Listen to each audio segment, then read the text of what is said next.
Hi student, let's read the question, and question says that increasing order for the value of EYM charge to mass for electron, proton, neutron and alpha particles is in n is less than alpha, less than proton and less than electron. तो यहाँ पे हम थोड़ा सा की concept की बात करते हैं। की कंसेप्ट हमारे पास क्या है, क्या की कंसेप्ट जो है वो हमारे पास यहाँ से चलता है।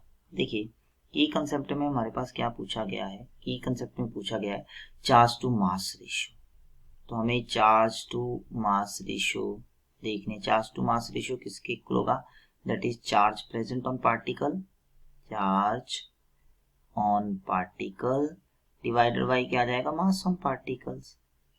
अब देखिए मास ऑन पार्टिकल्स, तो देखिए अगर हमारे पास चार्ज इंक्रीज करता है तो EYM भी क्या करेगा, EYM भी क्या करेगा, इंक्रीज करेगा। और अगर हमारे पास मास इंक्रीज करता है तो EYM क्या करेगा, डिक्रीज करेगा, क्योंकि ये इनवर्सली प्रोपोर्शनल है दोनों। अब हमारे पास चार पार्टिकल दिए। पहला पार्टिकल दिया हुआ है न्यूट्रॉन, फिर आपके पास दिया हुआ है प्रोटॉन, एंड देन आपके पास दिया हुआ है अल्फा पार्टिकल्स, एंड देन आपके पास दिया हुआ है इलेक्ट्रॉन। क्या है, इलेक्ट्रॉन।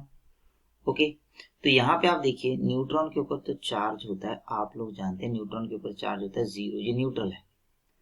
न्यूट्रल है इसका मतलब इसका वैल्यू जो होगा वो आपके पास क्या आ जाएगा, EYM का क्या आएगा, 0। प्रोटॉन के ऊपर मान लीजिए हमारे पास हम मास है प्रोटॉन का MP मान लेते हैं। ओके, और जो अल्फा पार्टिकल का मास होता है that is 4 time mass of proton, it is 4 time mass of proton. Okay, मतलब 4 टाइम हो जाएगा मास ऑफ प्रोटॉन के। और इलेक्ट्रॉन का मास तो आपके पास होता है 9.1 इंटू 10 पावर माइनस 31 kg, तो ये आपके पास है। ओके, अब हम लोग ये जानते हैं कि इलेक्ट्रॉन का मास तो सबसे कम है, ये देखिए बहुत ही कम है 10 पावर माइनस 31। इसका मतलब इसका EYM जो हाईएस्ट होगा, ठीक है, ये आ जाएगा। दूसरा, इसके ऊपर तो न्यूट्रल है, न्यूट्रॉन के ऊपर तो कोई चार्ज नहीं है, इसका मतलब इसका वैल्यू क्या होगा, लोएस्ट होगा। पहले तो ये देख लें, मतलब न्यूट्रॉन का वैल्यू जो है वो आपके पास क्या हो जाएगा, दैट इज योर लोएस्ट, क्योंकि 0 है। तो यहाँ पे न्यूट्रॉन का वैल्यू तो लीस्ट आ जाएगा, तो न्यूट्रॉन यहाँ से मैंने इधर लिख दिया। अब हम बात करते हैं प्रोटॉन और अल्फा पार्टिकल की। अल्फा पार्टिकल का वैल्यू जो है, अल्फा पार्टिकल जो मास है वो 4 टाइम है, 4 times greater than what, greater than proton, greater than proton.